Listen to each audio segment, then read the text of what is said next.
Like 3 or 4 weeks. I know, but still they got this week, I was seeing on Tuesday, Yes. Hernando was 2 weeks in the next week.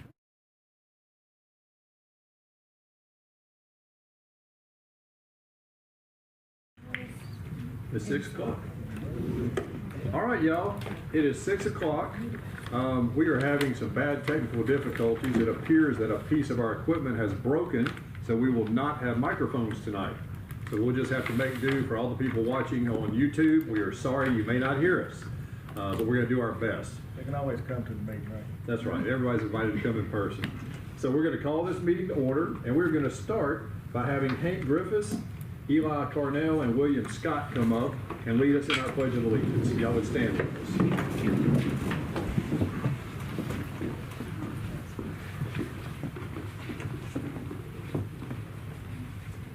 Whenever y'all are ready.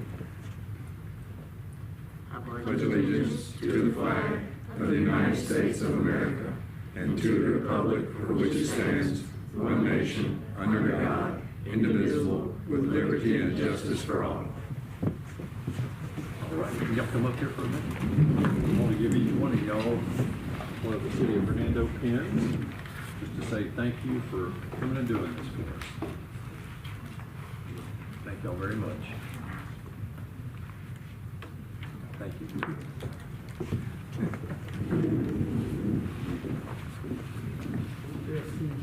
Alderman Miller, would you lead us in the invocation? Yes, thank you. Father, for one thing, Lord, we say we are so thankful for this day that you allowed us to witness and realize we will not witness again.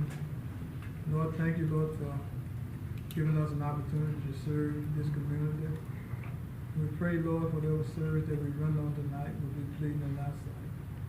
Ask you, Lord, to continue, Lord, to bless this city, this county, this state. And Father, we ask you, Lord, to just continue to bless our soldiers where they might be far and near. We thank you, Lord, for everything. In Jesus' name, amen. Amen. Item 4 is to approve the agenda. Is there a motion on that item? Mayor, I'd like to make a quick addition. Okay. I'd like a new number 19, and then current 19 to become 20, and so on and so forth. I'd like us, in light of the current paving projects we have that are getting completed, I'd like us to have a quick discussion just on the timeline of future paving projects to sort of coordinate with the budget scheduling and some of the other timelines that we're setting for the evening. All right. Timeline for paving in the future. And then I'll motion to approve the agenda as amended. Second. There's a motion and a second. All in favor say aye. Aye. All opposed, no. That motion passes. And Alderman Kitchens, you're with us remotely, correct? Yep, I'm back. Okay. All right, just want the public to know that we have all 7 alder persons with us tonight. Can I have a motion to approve the docket of claim numbers listed on your agenda? I don't have an issue with it. I noticed that we had a fuel man charge, and I didn't know if that was, are we making any kind of change to that? Like, are we not using the, We still have fuel man for backup. And Okay. and the black vehicle out front uses a fuel man card. okay, so it's not, We're still we're not making using, any changes to, we're not making any wholesale changes to how we're using. we're not, yeah, everything's kind of the same. Okay, thank you. Was there a motion on the docket of claims? So moved. Second. There's a motion and a second. All in favor say aye. Aye. All opposed, no. The motion passes. Item 6 is to approve the minutes from the regular Mayor and Board of Aldermen meeting of June 2nd, 2026. Motion to approve. Second. There's a motion and a second. We'll have a roll call vote on the minutes. Alderman Kitchens. Aye. Alderman Pfeiffer. Aye. Alderman McClendon. Aye. Alderwoman Lynch. Aye. Alderman Miller. Abstain. Alderman Robinson. Aye. Alderman Wicker. And the minutes passed. Item 7 is a consent agenda. Can I have a motion on that item? Motion. Second. There's a motion and a second. All in favor say aye. Aye. All opposed, no. And the consent agenda passes. Item 8 is the personnel docket. Can I have a motion on the personnel docket? Motion to approve. Second. There is a motion and a second. All in favor say aye. Aye. Aye. All opposed, no. The personnel docket passes. Item 9 is the donations docket. Can I have a motion on that item? So moved. Second. There's a motion and a second. All in favor say aye. Aye. All opposed, no. And the donations docket passes. Item 10 is approval for me to sign a resolution to apply for the Delta Regional Authority Community Infrastructure Fund grant to aid in funding for inflow and infiltration scoping and extension of sewer lines. This came up kind of quickly. Gia had brought it to our attention, and quite frankly, I wasn't sure that we would be eligible for it because of the way it was written.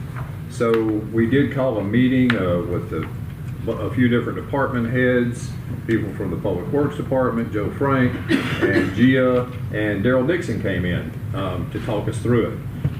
So this is just a resolution saying we should apply for it. The idea being that we think we could use it to possibly extend sewer from the Gitwell Road area back towards the East Lake subdivision to get that sewer line done, and in with that put some money to help us find our inflow and infiltration. So that's the direction we're heading with this grant. There will be a match of some sort. We'll have to figure that out, but a lot of it could be in kind. Daryl said that if, for instance, we found something wrong in the inflow and infiltration, found something needed to be fixed, we could fix it ourselves, and that would be our in kind. But at this point, we're not approving the dollar amount. All we're doing is doing a resolution to get the thing started. And as we get the application done, we would come back to y'all with the application and actual dollar amounts to approve that. But this is just a way for us to get started because there is a short window of time to get it going. One question. Yes, sir, Alderman Kitchens. If we were to hire a contractor to help us, or an engineer of some sort to help us find water intrusion issues, would that be eligible as an in-kind contribution? It could, but we were hoping to pay that engineering company with this grant. Gotcha. Well, never mind. Okay. What other questions? Did I see another hand? Does this, for the inflow and infiltration, is that just gonna be around the area of Gitwell, or could that It could be in other bigger places? and broader areas. Okay. Because we don't think we have much infiltration there because we don't have sewer there. Yeah. But it could be broader. Okay. So Daryl knows how to wordsmith those things for us, and he will be helping us. And the engineering company that Chris Lauderdale has been looking into that specializes in this and has the newest technology will help us with the verbiage as well on what their services are. So it's, it may not happen, but we're going to apply for the grant with y'all's permission and do the best we can to go for it, because I know we all understand how important getting the I&I fixed is. So, any other questions? If not, can I have a motion just to approve the resolution? Motion to approve. Second. There's a motion and a second. All in favor say aye. Aye. All opposed, no, and that motion passes. Thank y'all for that. Item 11 is the Chamber of Commerce funding request, and Sydney Swatznina is here to speak with us. Good evening. Thank you so much for your time, and thank you for your support in the past. And we are asking just for the same funding that we have in the past for this year. And we're so excited to still partner with y'all on everything we do, and your support absolutely means everything to us, and we could not do the great work that we're doing without y'all's support. So I want to thank y'all again, and just think about us when y'all are considering funding. I have Bailey and Ainsley here. If y'all haven't met my two wonderful team players, they're here, and also Mary Catherine, one of my awesome board members. She's here. So if you need to have any questions, in your packet is a list of goals and accomplishments that I noted. So if you have any questions about those, let me know. Does anybody have any questions or concerns to address with Sydney? Okay, we will take your request under advisement and work on it in the budget process. You're the first one to come, so thank you for being here. Thank you for all you and your team do. Thank you. Item 12 is the approval of the FY 2027 budget calendar. I should have put this on the last agenda because we're already into it. We have distributed the departmental request forms And actually, I've held one departmental preliminary budget meeting already, and Stephen and I have been pecking around his on the edges so far and getting started on his. So if you'll look at it on your page, next week basically is the deadline for return from the departments, but they all got their budget sheets sent out a few weeks ago, and they'll be getting those back to us, and we'll get started in earnest on it. Are there any questions on that before the approval? Okay, if not, can I have a motion to approve the fiscal year 2027 budget calendar? So moved. Second. There's a motion and a second. All in favor say aye. Aye. All opposed, no. And that motion passes. Item 13 is the approval to sign the agreement with Placer AI for marketing data analysis service to provide tourism-related data to support economic development, tourism promotion, and community development initiatives. If y'all remember at the last board meeting, y'all approved the acceptance of the MDA grant, the Main Street grant that we got for about $180,000. And this was one of the items in it. The reason we need to go ahead and sign this is we applied for this 2.5 to 3 years ago and are just now getting it. Placer AI has raised their prices. But if we sign this thing before the end of this month, they will keep their original $10,000 price for us for this first year. So that's why it's kind of urgent.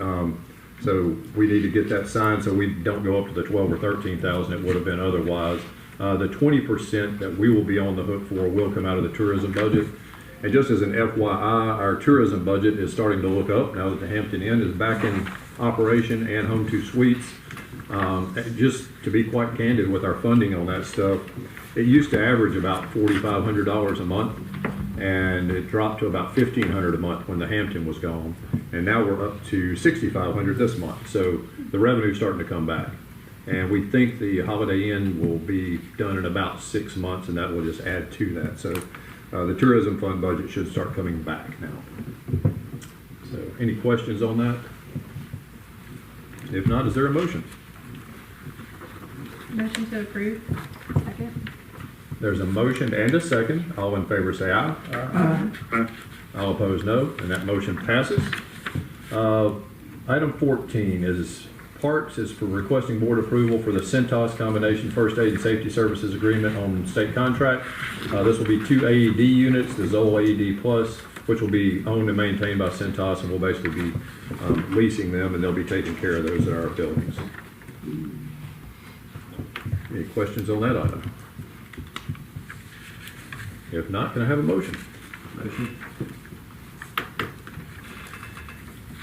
Second. Motion and a second. All in favor say aye. Aye. All opposed, no. That motion passes. Item 15 is a planning item. Also, if you would lead PL 1967 for us. Yes, sir. PL 1967 is a request for a zoning map amendment at Star Landing and Highway 51. The parcel number is in your staff report. It's on the south side of Star Landing Road, west of Highway 51. Mary Stepp is the owner of the property and the applicant. Garrett Madero is here tonight representing her. The request is to rezone the 3.049 acre parcel from AR to C2. The recently adopted comprehensive plan identifies this parcel place type as suburban area, corridor, mixed use. And there is a description in your staff report of what that means, but generally the commercial zoning is applicable for that place type. The other half of it, we copy the design reg for building form. I will read these for the record tonight for the approval or denial criteria for this application. How this proposed amendment would conform to the general development plan, why the existing zoning district classification of the property in question is inappropriate or proper, and that major economic, physical, or social changes have occurred in the vicinity of the property in question that were not anticipated by the general development plan and has substantially altered the basic character of the area, which would make the proposed amendment to the zoning district map appropriate. And the applicant has provided responses to each of those items. This was heard at the Planning Commission meeting last week and was recommended for approval by a vote of 4-1. And in my opinion, this application does conform to the city's comprehensive plan and general development plan. I did provide proposed motions to approve, deny, and table in your staff report. And in the exhibits of your staff report, you can see the surrounding zoning is primarily C4. The northern boundary is the city of South Haven, and there is C2 to the site of the C4 I just mentioned. There are vicinity maps and the map from the comprehensive plans in your staff report as well. The yellow circle I've kind of outlined is this parcel of where it's located. As I mentioned, Garrett Madera is here representing this application, and I'm available if you got any questions. Are there any questions from the board members of Austin? If not, are there any questions from the public? Anyone here to speak on this item? Hearing no questions, Garrett, you can come up and speak if you want to. So we're just asking to get this zone commercial. We're looking for C2. We don't have any plans. The reason we're not going to C4 is a design for a building at this time. So we would like y'all to listen on that. Y'all have any questions for Mr. Madera?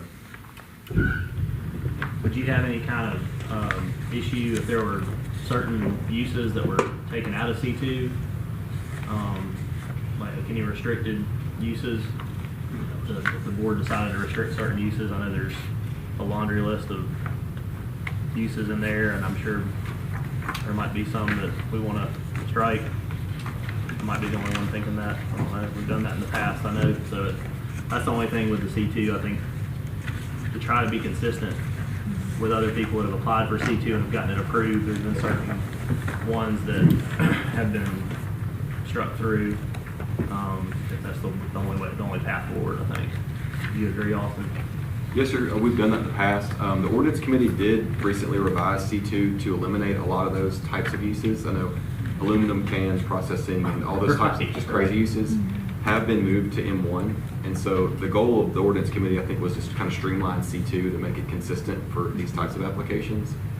And we moved lots to conditional use, the cannabis uses, and the fuel pumps to the convenience store had already been moved. So that was the effort, but we have done it in the past.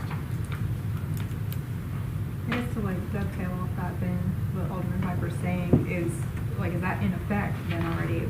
So we'd be approving to those C2 guidelines from the ordinance committee, or approving to what it was before. I don't know the timeline on when that all, when we talked about it a lot, but I don't know that it's. So the question is the new C2 ordinance in effect now? It is not in effect now, but the new ordinance does affect all previous C2 properties. Okay. And so once it changes on the 30th, I believe, from Stephen's publication, all C2 in the city would be subject to those new rules. Okay, that's what I wanted clarification on, the timing, because, I agree. Does that meet what you were thinking about? Alderman Yeah, Piper? as long as, if anybody had any that, other than what we've already made changes to, I just wanted to speak to that, or give everybody a chance to speak to that, because I know that's been something that we've required of other folks, so we want to try to treat everybody as best we can, So if they got a buyer for the property in 2 months and started requesting the building permit, the new C2 guidelines will be in place? That's correct, yes, sir. Awesome. Could we, just for the sake of clarity and transparency, even though it's not affected yet, if someone else come in with a rezoning to C2, could we show them at that time what the new regulation would be, so they already be aware of it? Yes, sir. Just, and then I also would ask that you would provide them with that also, so if they're looking for clients or someone to come in there, they'll have an idea of what they're looking at. Yes, sir. We can do that. Thank you. If there's no other comments, is there a motion?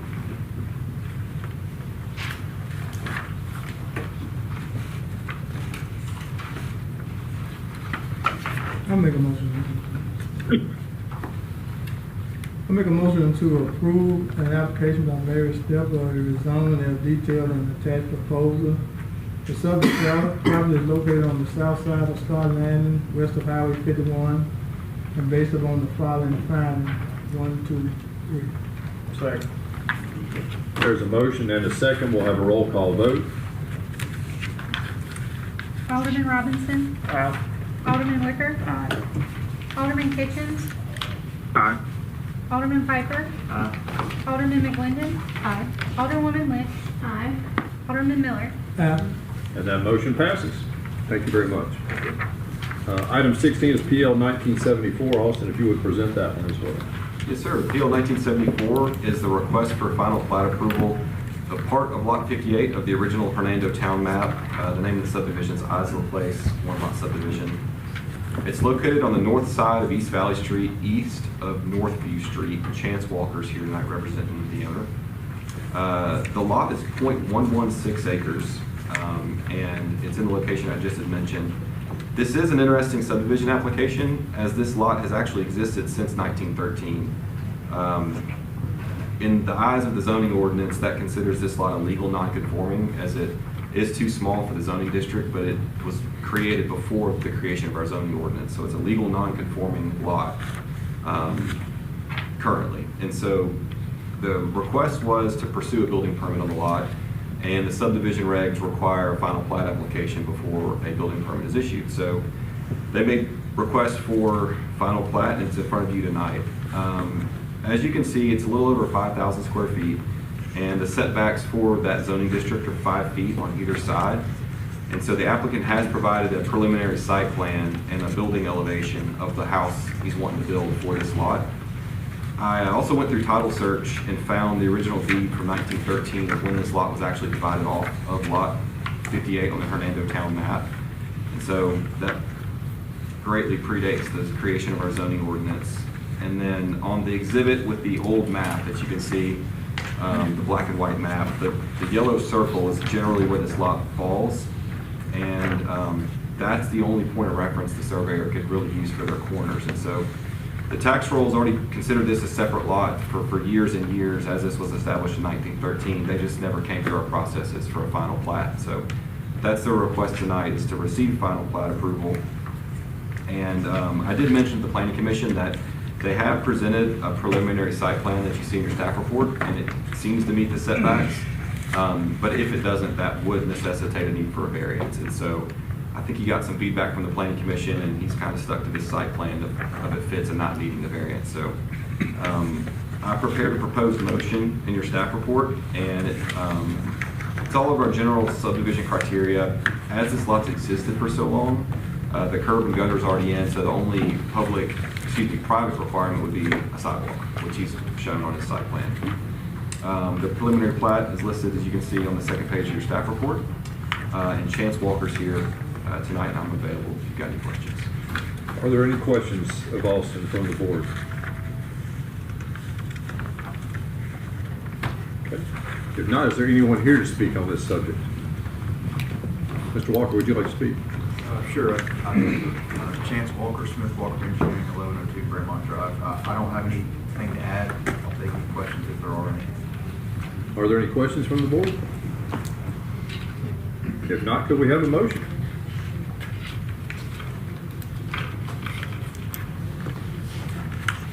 Is there a motion? Yes.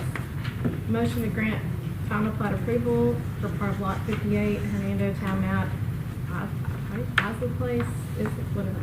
Phase 1 lot subdivision located on the north side of East Valley Street, east of Northview Street, based upon the finding that the submitted final plat generally conforms to the requirements of the city's code and ordinances, subject to the following conditions 1 through 4. Second. Review. There is a motion and a second. We'll have a roll call vote. Alderman Miller. Aye. Alderman Robinson. Aye. Alderman Wicker. Aye. Alderman Kitchens. Alderman Kitchens? Sorry, I was on mute. Aye. Alderman Piper. Aye. Alderman McLendon. Aye. Alderwoman Lynch. Aye. And that motion passes. Thank you very much. Okay, item 17 is something kind of exciting, I think. This is the preliminary introduction of the Walmart Wing Delivery Program. Ms. Lovett's here to present. Also, will you help her get on the screens? Do we need to turn the screens on? I should click on this. Just a little background, not to steal the thunder, but Walmart came to us and told us that just based on lots of different things that they want to make our Walmart the first one in Mississippi to have drone delivery. So we're about to see a presentation on that. They're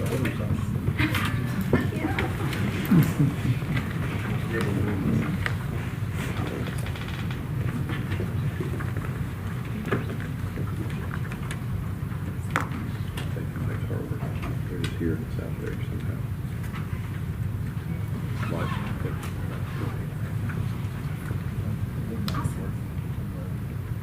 Well, good evening, everyone. So nice to meet you all. My name is Catherine Lovett. I am the manager for. Yeah, I don't think it's working, so you can just get it out of your way. I'm too short. I'll turn it that way. I'm the manager for local policy and community affairs for Wing Aviation. I'm very excited to talk to you all today about drone delivery, give you a little bit of information on who we are as a company and our partnership with Wing. As a personal note, I'm from Nashville, Tennessee. My parents are both from Memphis, and I have my great aunt who's from Hernando. So this is also really exciting to be able to share this project with my family here in the region. So to jump right in, to give you all a little bit of background, Walmart and Wing teamed up back in 2024 to start drone delivery at select Walmart locations in the North Texas region in the Dallas-Fort Worth area. Since that time, we have expanded now to go coast to coast with drone delivery, which we're really excited about. And of course, the Memphis metro region, including Hernando, Mississippi, was on our announcement list for sites that we believe would be a good fit for drone delivery. So to give you all a little bit of background about who we are as a company, Wing started in 2012 as a project in Google. And then in 2018, we became our own standalone company as an Alphabet subsidiary. So Google became our sister company, and we are the autonomous drone delivery side of the Alphabet ecosystem.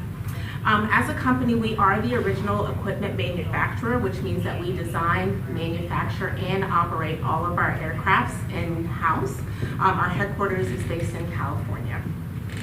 In addition to that, we started operations back in 2018 in the state of Virginia and in Australia. And since that time, we've now done over 1 million plus commercial deliveries in Australia, the UK, Finland, Ireland, and here in the United States. Part of our reason for success is that we've designed a very unique, highly automated aircraft system that allows the drones to fly autonomously to and from a customer's home without having to be piloted or use like a remote controller by someone on the back end. Our system also allows for us to be really fully integrated into unique partnerships with large big box retailers. So in addition to our partnership with Walmart, we also have a growing partnership here in the US with DoorDash as well. So if you think about your favorite barbecue spot or your favorite Chick-fil-A order, imagine that coming to your house by drone and getting there very quickly. Here on the screen, you'll see our current fleet of aircrafts here in the US. For the Memphis metro region, the aircraft that we would be launching is our 7000, which is the smaller aircraft on the left-hand side. All of our aircrafts have been designed to be all electric, there's no emissions, and they are designed to be lightweight. The aircrafts are literally wrapped in styrofoam and recycled plastic to make them light and low impact. As you'll note on the screen, the aircraft itself only weighs about 11 pounds, and then the weight capacity for packages that we would deliver is 2.5 pounds. The range for the drone from a Walmart site or any of our locations would be a 12-mile range, and then the drones can get up to a speed of 55 to 60 miles an hour. We've also built a number of excellent safety features onto the aircraft to ensure that the drones are able to enter and exit residential communities without any incident. As you'll note on the top of the aircraft, the top propellers have been built out into quadrants, so if one or two propellers has an issue, the drone is still able to stay in the air. For the front propellers, if a drone, if one or two of those is impacted, again, still able to stay in the air. I'll also show you all a video on the next slide that shows the delivery mechanism and loading mechanism for the aircraft, which is a tether. If anything gets snagged on that tether more than one time, the tether will simply detach from the aircraft. Again, having done over 1 million deliveries to residential homes across 3 continents, we're very proud of our safety record. We have not had any incidences with bodily harm, property damage, or any mid-air collisions for any of the locations that we operate in. Now, the video I'm going to play for you today will show you what operations will look like at a Walmart store location. So we set up what's called a nest at the Walmart store. The location can depend on the store parking lot. But from there, from a customer experience, you're able to place your order in the Walmart app or the Wing app. You can order everything from groceries, over-the-counter medications, and small household goods. As you see here, that's the tether that I mentioned that will load the package. The drone's hovering at about 25 feet in the air. The package is going to get locked inside of the aircraft before it climbs to its cruising altitude. Our average cruising altitude is about 150 to 200 feet. Again, the drone is moving at about 55 plus miles an hour. And then when it arrives at a residential home, the drone never lands on the ground. As you see here, the drone will hover at about 25 feet. It lowers the package down. And if you look closely, using a little bit of gravity, it unhooks the package, so it's a completely hands-free system. And then the customer or resident has been tracking their order in the app, so they know when to come outside to receive it. The drone will then return back to the store. It's going to hover where it will then land on its assigned charging pad, where it recharges before it goes out for the next order. Now, as a company, Wing is federally regulated through the FAA. We are a Part 135 air carrier. We were actually the first commercial drone delivery company in the United States to be given that designation by the FAA. We are rated specifically for package delivery, so if you think FedEx, which we know very well in this area, we are, again, as you see here, similarly rated for them on the same level of certification as a FedEx or a UPS. In addition to that, we're also the first operator in the U.S. that was approved for beyond visual line of sight. So as I mentioned before, our drones are able to fly autonomously to and from store locations without having to be followed on the ground by an observer. And then in addition to that, we also utilize what we call an uncrewed traffic management system to coordinate drone flights and operations in metropolitan areas. So a lot of cities across the U.S. are now using drones for their police departments, fire departments, even planning departments. And so with the uncrewed traffic management system, this allows us to coordinate in real time, just like you would think about for the crewed traffic management systems that the Memphis Airport and other airports use for commercial airliners. As part of that process, we also have a team of certified FAA pilots who oversee every single store location in every single city where we operate. Our pilots are all trained. They have their credentials, which is called a Part 107 certification through the FAA. And as you'll see here on the screen in the center image here, similar to an air traffic controller, our drones are able to be tracked on radar. So just like a traditional commercial airliner, all of our drones have an antenna and a serial number where they're registered with the FAA. And then our team is able to track our drones in real time as they enter and exit each store and when they're flying through the airspace. In addition to that, our drones are equipped with what is known as ADS-B-In, which allows them to receive signal from other aircrafts that are in the area. So in addition to seeing our drones on radar, our pilots are also able to monitor other drones, helicopters, and any other aviators that are in the airspace. A big important thing to note is that we always stay below a threshold of 400 feet. So anything above 400 is considered commercial airspace. As I mentioned before, our average cruising altitude is 150 to 200 feet. So we're keeping a very safe distance from that threshold to make sure that we keep the airspace clear for the larger aircrafts that are in the area. And then lastly, you'll note here in the center image that the pilots are also able to monitor the drones when they are on site at the store. Each of our drones is equipped to do real-time health and safety checks before and after each order. We call them Fitbits. Basically, if you think about a Delta Airlines flight, when you get into your plane and you see the pilots in the cockpit checking all of the systems before you take off, our drones are able to check their propellers, their computers, even the tether that you saw in the video. They're doing testing on those at the store before and after each order to make sure that all systems are nominal before they go out on their next mission. Another big feature that we utilize for safety that often raises questions about privacy are our camera sensors. Now, as I mentioned before, our aircrafts are solely designed for package delivery. They are not designed, nor can they be utilized for surveillance of any kind. Our drones are not capable of taking any live images or photographs. There is no audio and there's no live feed on our drones. So if you remember in the video, the drone, when it was loading, was hovering at about 25 feet. It climbed to 200 feet, and then when it got to the customer's home, it lowered again to 25 feet. To do that, it's using the camera systems, sensors on the base of the aircraft. So if you think about your vehicles nowadays, when you put your car in reverse, a camera pops up that measures the distance from objects to make sure that you don't hit anything. The same technology is used on our drones to allow them to measure the distance to the ground to make sure they're keeping a safe altitude. So again, when our drones are entering residential communities, we don't have those incidences of the drones hitting the roof or a power line because they're able to keep a safe altitude at all times using that measurement mechanism.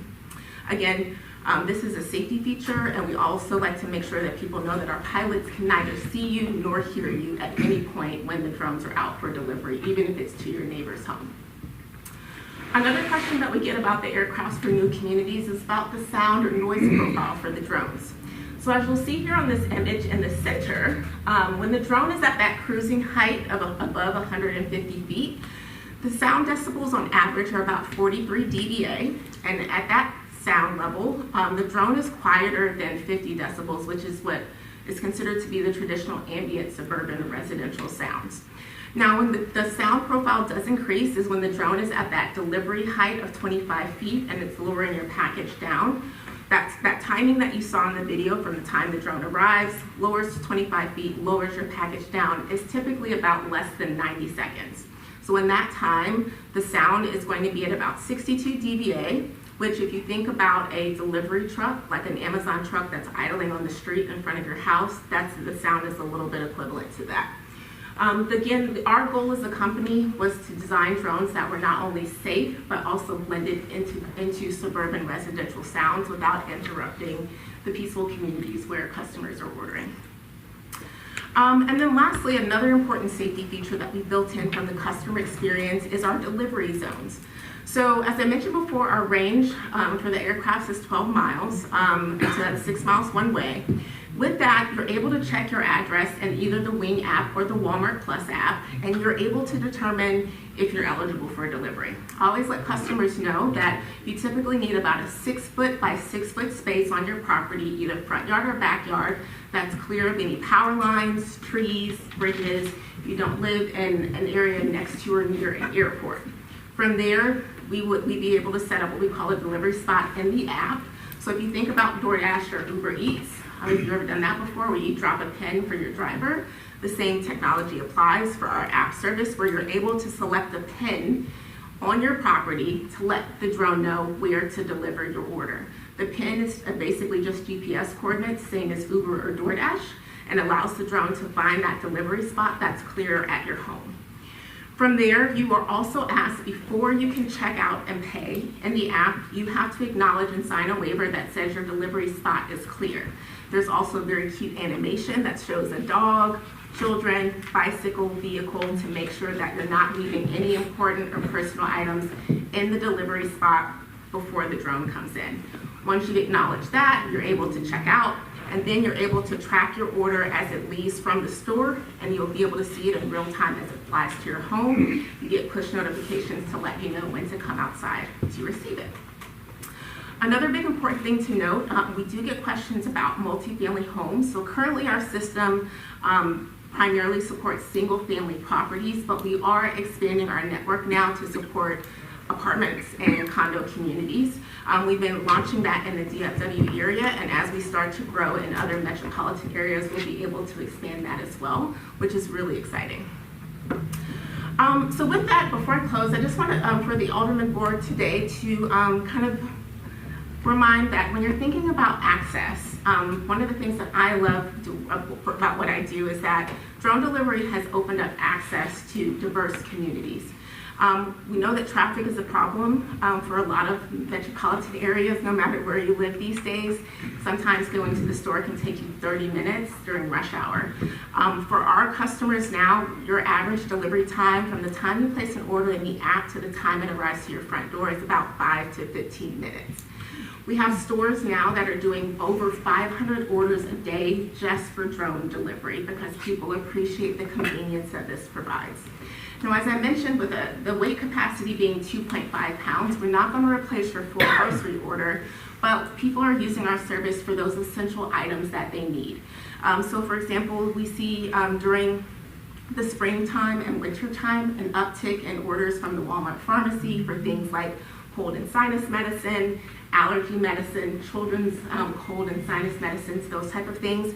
But our number one item that people order from our Walmart locations is fresh produce and fresh food. We have over 2,000 items on average per Walmart store just from the grocery section alone that people can order, and we're adding more items every day. Another thing to note is that we see a very large population of the 55+ community who's using our service 3 to 4 times a week, because rather than having to drive to the store, traffic is stressful, they're using our service to get those small essential items that they need. So as you think about your residents here in Hernando, giving them access to fresh food, fresh produce, over-the-counter medications is something that we're excited about for drone delivery and bringing that here to your community. And then lastly as well, we know that drone technology is new to most communities, and so we're very big on community outreach and education for every city and community that we go to. So whether it's visiting the local high school to introduce them to pilots and engineers working in the industry, coming out to community events, as you see, we just did Easter egg hunts earlier this year. We also do Memorial Day, back to school, trunk or treats, you name it, we love to do it. We find that going out into the community to talk to residents is extremely important for them to feel safe and comfortable, but also seen and heard. So we make sure that prior to launching at any Walmart store, we're sending out mailers to businesses and residential homes that are within that delivery range. We also set up tabling at the Walmart store location so people can see us when they come into the stores. And then we also participate in community events as well to make sure that as best as possible, people have a chance to touch the drone, hold it, ask questions, and feel like they walk away feeling excited to use the service. So with that, I will conclude my presentation and happy to answer any questions. Okay, I have some questions. Okay, yes. You mentioned Walmart Plus. You have to be a Walmart Plus member for this?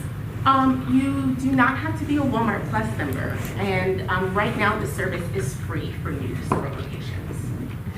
Okay, so I was going to ask, are there any fees involved? So right now, no. So Walmart is looking at this from a larger national perspective as they expand the program coast to coast to see what customer adoption looks like, and then from there, their goal is then to determine what that fee would look like. But we don't set that pricing. It's our partners. So as an example, for DoorDash, when you order Chick-fil-A, whatever the Chick-fil-A meal is at Chick-fil-A, it's typically the same price in the app. And then on average, there's a $3.99 DoorDash service fee that they put regardless of whether it's a drone or a driver. And then for us, from the wing side, we always let people know that you do not have to tip your drone. Good information. You get to pick the bag? What? No. Yeah, what do you do with the bag? That looks like So the bag is, it's on the side of it, it says it's recyclable. So we encourage, again, we focus on sustainability from all electric drones to recyclable packaging as well. And the packaging, people often ask, like, is it insulated? So right now it's like 110 degrees. It gets up to 116 in Texas, but people order literally ice cream. Bread bowls are very popular. I think in the summertime we notice an uptick in the snacks because school is out. So a lot of candy, Red Bulls, Cheetos, those sub sandwiches. But people are often surprised that you order those items, they come still frozen, nothing's melted. You can fit a rotisserie chicken in that packaging from the Walmart deli as well. Well, see, that seems like it'd be a little over 2.5 pounds. You'd be surprised. So Okay. we actually, so everything that we put in the app, whether it's the Wing app or the Walmart app, we make sure everything is pre-weighed embedded. So, and then before we send orders out, we always weigh them to make sure that they can meet that weight restriction. Now, if it does go over a little bit, let's say like 0.3 pounds, we can split it up and send 2 drones. But if it hits like 5 pounds, then typically you get kicked over to a driver or curbside pickup. So it'll ask you for those options. Okay. Do y'all think you will increase the weight limit soon? I mean, is that something you're working on? So we do have that second aircraft that does have a weight capacity of 5 pounds. And since we've been flying in Texas since 2024, we do have a lot of store locations and communities that want bigger packages. So rather than getting a pint of milk, getting a half gallon of milk, or instead of just dryer sheets, you want dryer sheets and fabric softener or a thing of bleach. So that's where we're looking into that, but no immediate plans to do that just yet for these new markets. Any other questions? When you say 12 miles, is that 12 miles round trip for you, or? 6. So it'd be like from a Walmart store, like going one way, so 6, but the range of the drones can go up to 12. That's round trip? Round trip. Yes. Yeah, round I'm sorry, yes, round trip. Oh, okay. Oh, gosh. But Mr. Clayton, would you like to ask a question? How you doing, ma'am? My name is Clayton Palmore. I am just wanting to ask just a couple of questions about, I've got a 5-pallet water tower. Yes, sir. And that's been taken into respect because I got a 132-foot tower. Yes. And just to see penicillin coming down the side of one or whatever, or see a blue bag, I mean, they've taken all of that into consideration. Yes. So prior to launching in any metropolitan area, we do an airspace and geo assessment. So we're looking at geo data and LiDAR data for that range around a new location. So we take into account everything from water towers, bridges, helipads, vertiports, other airports. And then for those areas, we can set up geofencing so that the drone keeps a safe distance. So for water towers especially, we would make sure that that's built in so the drones are able to navigate around those and build routes that avoid those areas. Yes, ma'am, and during bad weather? do Yes, people still so get- for inclement weather, we are able to fly in rain and winter conditions. However, we will pause in the event of heavy gust winds, lightning, thunderstorms, tornadoes, etc. And then in the winter time, when we get to those like sub-zero freezing temperatures, it's on a case-by-case basis because the freezing can impact the charging pads for the drones. Make that 6 towers, ma'am, we got coming up. I'll let our I flight just want to let operators. you know because the best water in the world is here. Okay. And our goal is not to impact those in any way, and we have a fantastic team of aerospace and flight operations who manage all of that on the back end for every new city. Thank you. Yes, sir. Any other questions? Okay. Ms. Lovett, thank you so much. Thank you. And we will keep working with you and with Walmart to get it permitted, and we'll keep the public informed and be happy to see you when you're setting up in the stores. Get ready. Yes, well, I look forward to seeing you all soon. Thank you very much for the presentation. Thank you so much. All righty. Item 18 is the discussion and possible adoption of utility department reorganization and pay adjustments, which would be a very small net savings within the budget. It does not exceed the current budget, even though things have been shifted around. And y'all had a packet of information, and I printed an updated and bigger thing that we could actually see. The top number on it was off. In the top green section, that number was off, which affected the bottom number. So now you'll see just a net savings of $5,237 instead of the $8,000 or so it was before. We just want to give y'all a more accurate sheet. And would you like to come up and present it? I will say that our new director has been working very hard to place people with skills that might have been ignored or overlooked into positions where they can thrive. That's part of what you're seeing in this reorganization is just letting the people be in positions where they best fit and can best serve the people of Hernando. So go ahead, Stephen. First of all, thank y'all. I've enjoyed working here so far in my short time, and I really appreciate you guys giving me the faith and trust to give me this opportunity to serve in this capacity. I'm enjoying it. The staff that I've inherited has been great. They've been very accommodating to me, and the city, all of you guys have been wonderful to work with so far. So thank you. I wanted to come to y'all today to talk about a restructuring and realignment proposal. And this is based upon when I first spoke with you about the position about a 30, 60, 90-day plan. And this falls right in line with my 30-day criteria, which is to look at the assessment of the department, see where we are, where our shortcomings are, and what we can actually do to improve that efficiency. To do that, looking at our current structure and how we have it aligned, it's apparent to me and very clear that we're not very efficient in the chain of command area. So taking that into consideration, I started looking at what positions we had currently, who we could look at internally to give them the opportunity to lead in these positions and to better efficient flow the department. So this is that presentation, and again, let me reiterate, these are not raises as we're thinking raises to reward or raise. These are just reallocations to go to the position that I am increasing or creating.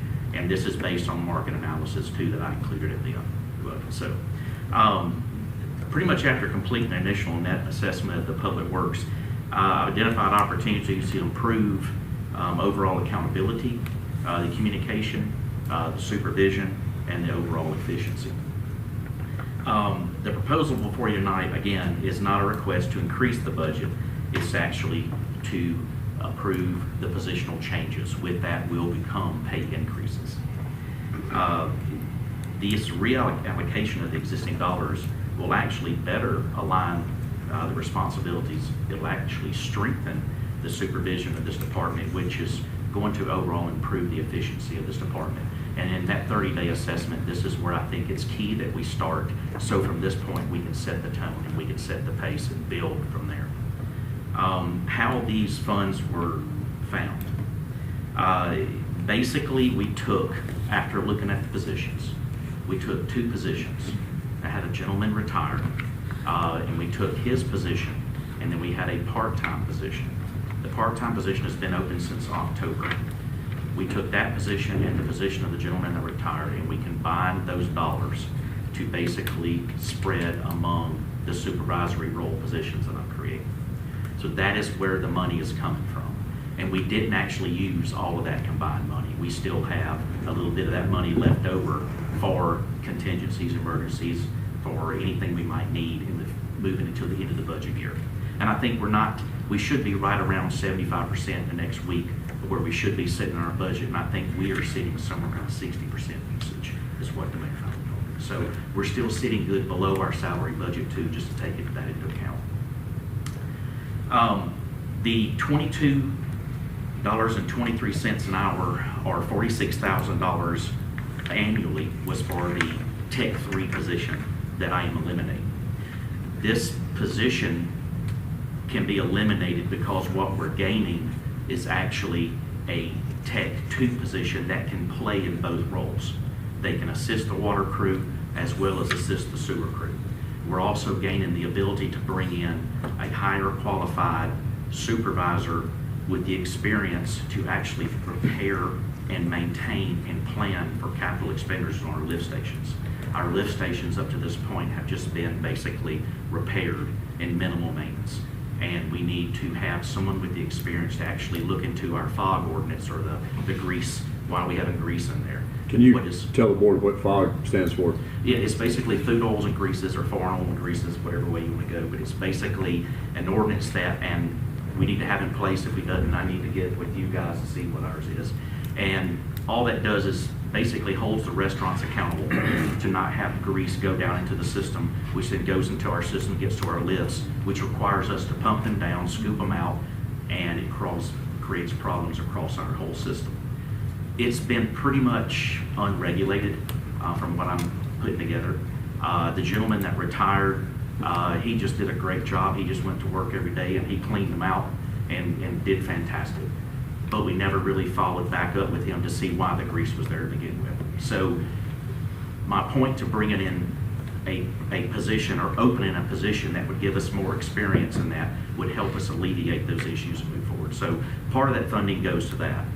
The other $17,500, which was the part-time position, was added to that, and that was that part-time litter position. That actually helped give raises or actually give compensation to the positions that we're putting into the leadership. And to be clear, you're not getting rid of the litter pickup. We've actually got one of the current employees on that vehicle picking up litter as part of their new designation.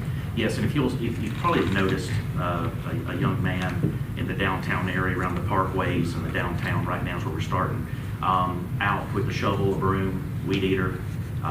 He has been out every day doing that, so he's assigned to actually get the rocks that's been left behind since the winter storm. Yeah, edging, you're actually storm drains, cleaning them out, trying to stay ahead, weed eating around that. So the assignment of him doing that, plus his normal duties on the grass crew, actually more than takes care of that part-time position that we had. And like I said, and it's been open since October anyway. So pretty much the bottom line, what we're getting at is currently the city has 37 positions in that department. I'm proposing that we go to 35. Those 35 positions, the two that I'm asking to basically get rid of is one full-time and one part-time. The current salary budget is $2.4 million.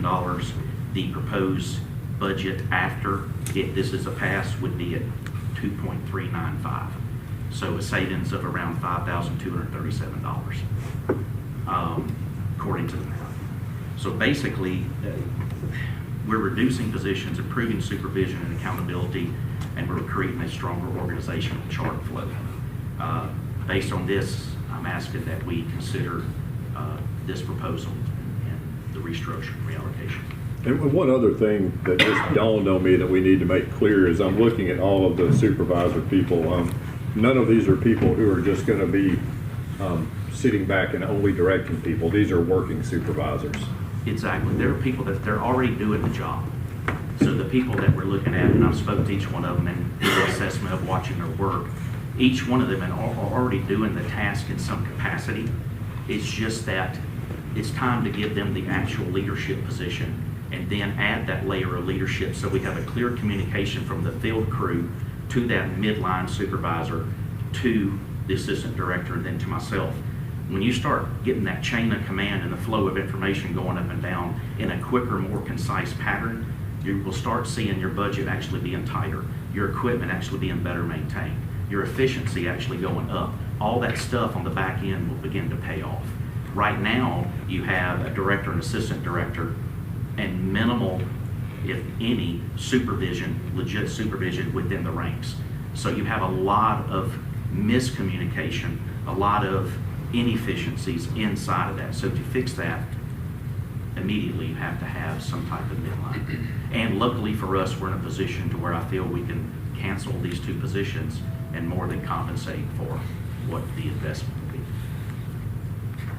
What questions does the board have? I know there are going to be many.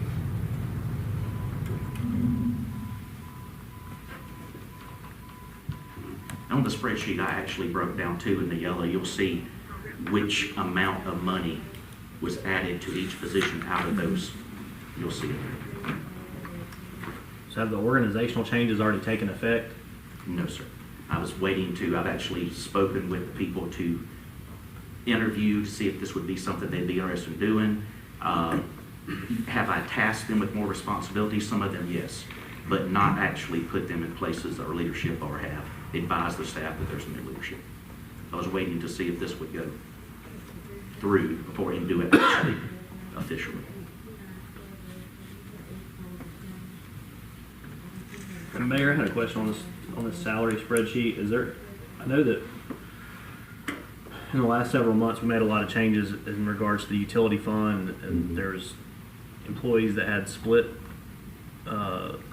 salaries between the utility. Is that all been rectified, or They've all been moved to one fund. The leadership positions that were on like my salary, the CFO's salary, the city clerk's salary, the human resources salary, those salaries were all moved completely to the general fund, and there are no split salaries left in this budget. Okay. Thank you. And one thing I just want to add too, we actually took a lot of people that were being paid out of other departments, still out of the utility fund, but say sitting under sewer, but they actually were a water person. You had a lot of that going on, so all I did was clean that up.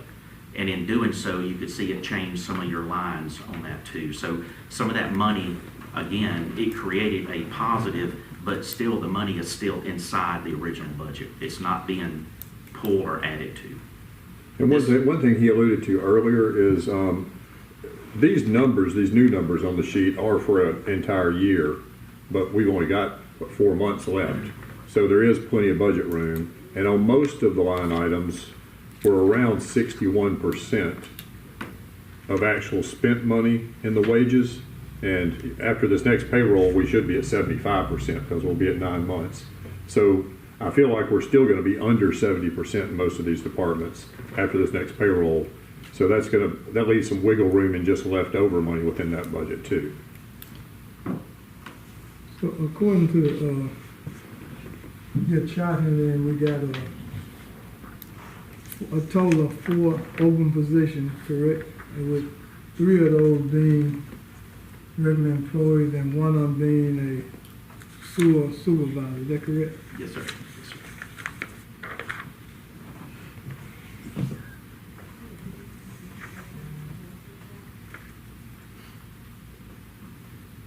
And what's your timeline on filling the open position? For the sewer supervisor, I would want to start working on that first thing in the morning, getting it out to the people. I have had some people express interest. I have a gentleman that's in-house that has been working as an apprentice to Mr. James. I obviously want to look at him and his abilities and that and see, what he can bring. Moving him to a lead position is going to happen regardless because he's my guy right now. But to answer that question, the sewer position, that's immediately first thing in the morning. The water position obviously is right behind that. So getting the guys, another person, is not necessarily going to increase my water crew's efficiency. It's more or less going to help the supervisor coming in for sewer because it's going to be able to get them to start working on those lifts. So what I hear you saying, and I'm pretty direct and frank. But what I hear you saying that you are committed. I'm gonna use the word committed. That you are committed to looking inside and then out. Absolutely, yes, sir. So people will know that they have an opportunity to get promoted without having to compete with someone from the outside. That is Because correct. that's kind of detrimental to it's just detrimental. It's just you just don't feel good when you know that you're gonna have to compete with someone from the outside and you already on the inside. I'm not saying that we're not gonna get nobody unqualified, but I'm saying that we're gonna give people on the inside an opportunity to apply and be considered, not just I think about the NFL football. They got that policy, the Rooney Rule. Now, they already know what coach they're going to hire, but then they go through the Rooney Room, the Rooney Rule, just to check a box. And so I hope we're not just going through it to check a block. I can't say it no plainer. And if you'll, and that's why I was Mr. Alderman Kitchens, did you want to chime in? Yeah, I kind of have a alternative view on that. I mean, I absolutely would love to give everyone on our staff a honest chance at advancing themselves within the department and have some upward mobility. But at the same time, at the end of the day, the only consideration I think we should have when hiring is who's the best person for the job. And if we have to pull someone from outside because they're just better, and I think that that's just the only thing that's going to make our departments better. And if you miss out on a promotion and it's because somebody was better qualified, then that just tells you, okay, this time I need to go, I need to work that much harder, So that's my 2 cents on that. Thank you, Alderman Kitchens. Were you saying something? I was going to say to the Alderman's point, that's why it was important to me to look in-house for the supervisor positions that we created. And each person is in-house now. The only spot we don't have is really that open spot in sewer. The only reason that person that is doing Mr. James retired. So his experience is not there anymore. The current employee that I have there now is fixing to be in a lead type position. The looking out of house, in-house for that position is imperative. We have to. we're kind of in that spot. But as I preface my statement, is that I'm not saying to promote someone unqualified. I'm just saying that we look in the house and make sure we have someone qualified. And then also, we have to look internal on our own self. If a person is not qualified, do we give them opportunity to be qualified? You know. Yes, sir. Alderman Miller, you have always been consistent in I mean, promoting from within, and it's been pretty good for us over the years. The proof is in the room here. I'm through. I see folks getting For upset those already. numbers that you said you're moving, like from sewer to water and that sort of thing, are we going back for the year and updating the whole year, or are you just going like from now forward? Pretty much it affected from this point, but actually, you're taking that entire line that's got every expense from the beginning of the year all the way up to the day and moving that into that. So it technically is bringing all that with it, plus what's going to be spent, what's left in the budget year. So it's a little both to answer that. It'd probably take a small budget amendment just within the departments to, Okay. yeah. But we're still within the utility budget. Right. So all these are still in there. So it's Okay. What other questions do y'all have?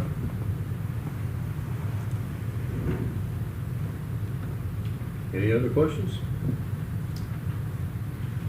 If not, is there a motion to adopt this proposal? Motion. Okay, there's a motion and a second to adopt the proposal. We'll have a roll call vote. Alderman McClendon. Aye. Alderwoman Lynch. Aye. Alderman Miller. Alderman Robinson. Alderman Kitchens. Aye. Alderman Piper. And that motion passes. Thank you, Stephen, for putting that together, and we will get to work soon. Item 19 is the item that was added, the timeline for paving. Alderman Piper, would you like to start that? Yeah, I know that this past year was the first year we kind of worked with Civil Link, but we also had we had like a fall paving list that was tossed in there, and then we had a Civil Link list that's just kind of been executed. I think everything's been done on that list. Like On the fall list is finished, and we are now striping some of our streets in the current big paving list, and we still got paving to do on Mackinville. So, I'm sorry, on McCracken and Mackinville. And Oak Grove. Yeah, we're not quite finished with Oak Grove, are we? There's like one strip they left. I don't know. Where's that? Like near west of Scott Road.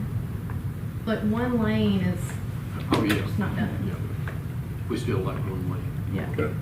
I will say on our, and this is just for discussion and information, this current project we're working on, the 1.9 million, because we put everything in such a big bucket, I feel like we got a really, really good price. Lehman Roberts bid on that one, and it came in about $300,000 cheaper than the other two. So it may be advantageous to put our whole paving project in one bucket like that every year. And the other piece of that is, because we're spending that 1.9 million, and we still have the match left out of the Modernization Act money to spend on the Mostiff Road, that money is, we're not going to have a lot of money to start a fall paving project because that money comes in two buckets through the year. So, and I can get exact numbers to you.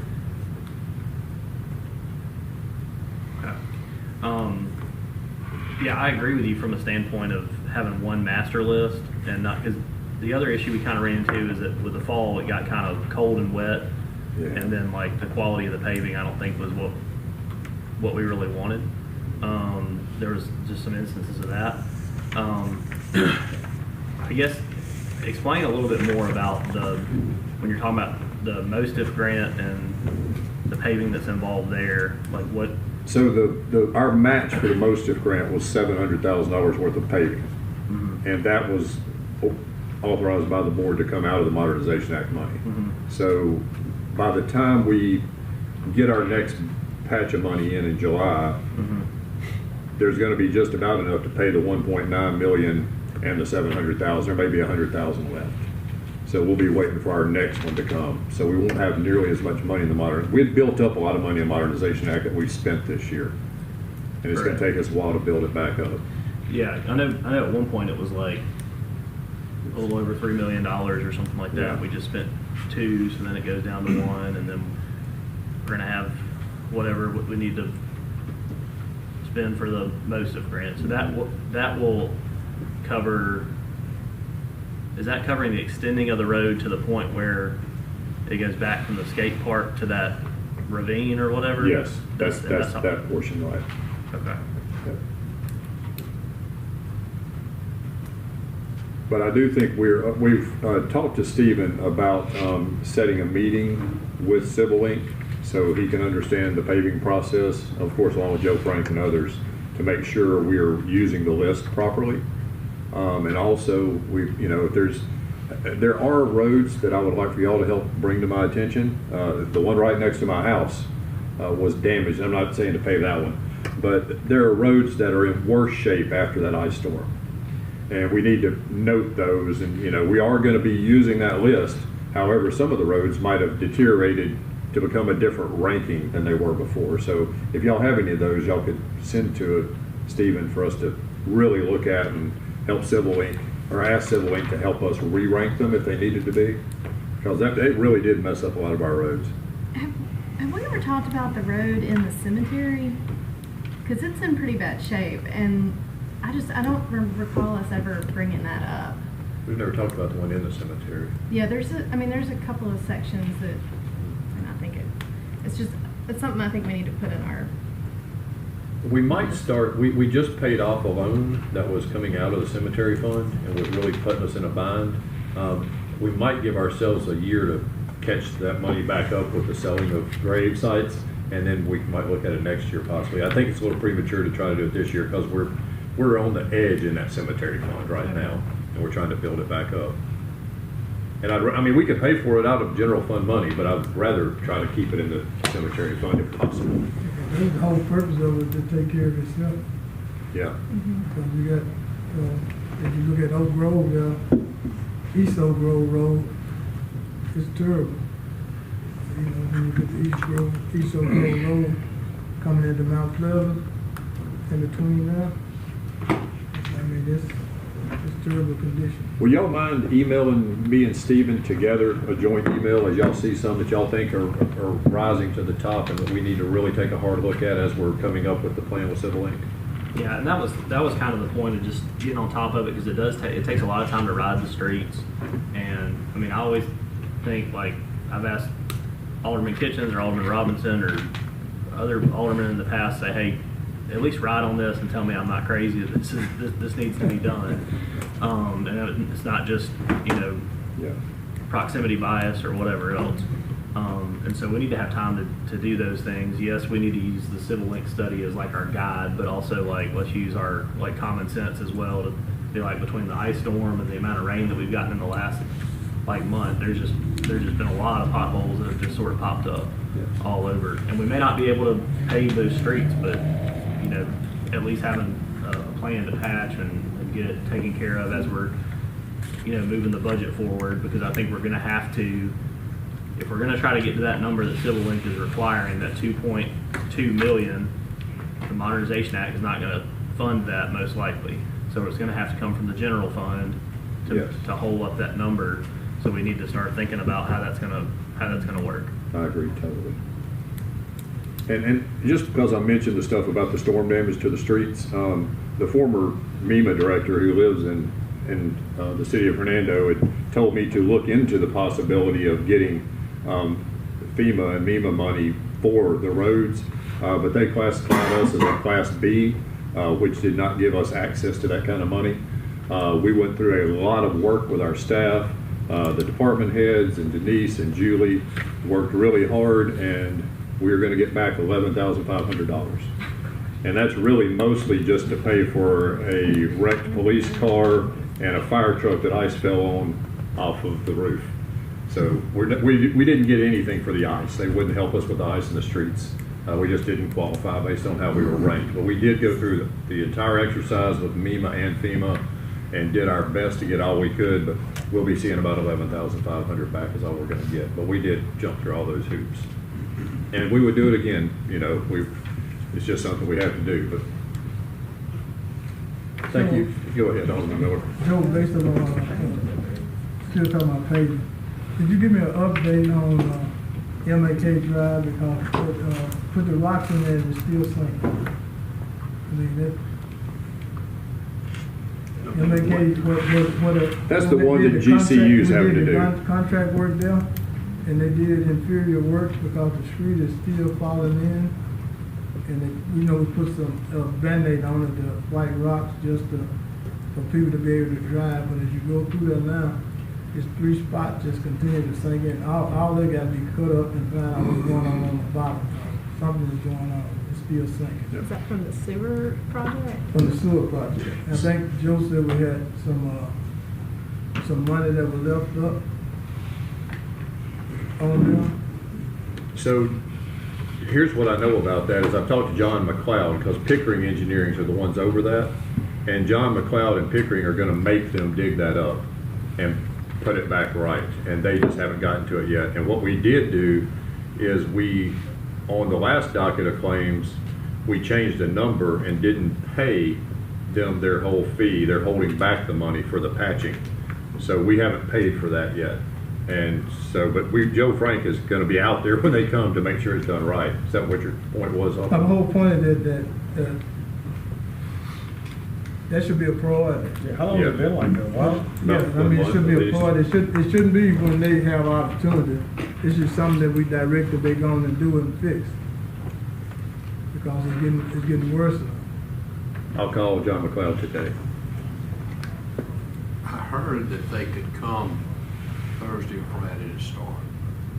I think it got postponed just till next week, just to take care of it during the whole week rather than just one day and leave and come back another day. Okay, so the That's last what you I heard heard. was next week?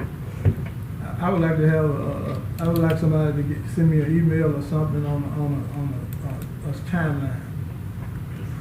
We'll make that happen.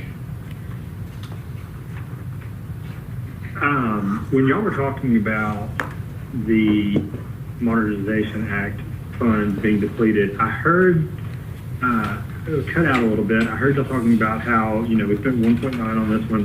What was the other thing you mentioned?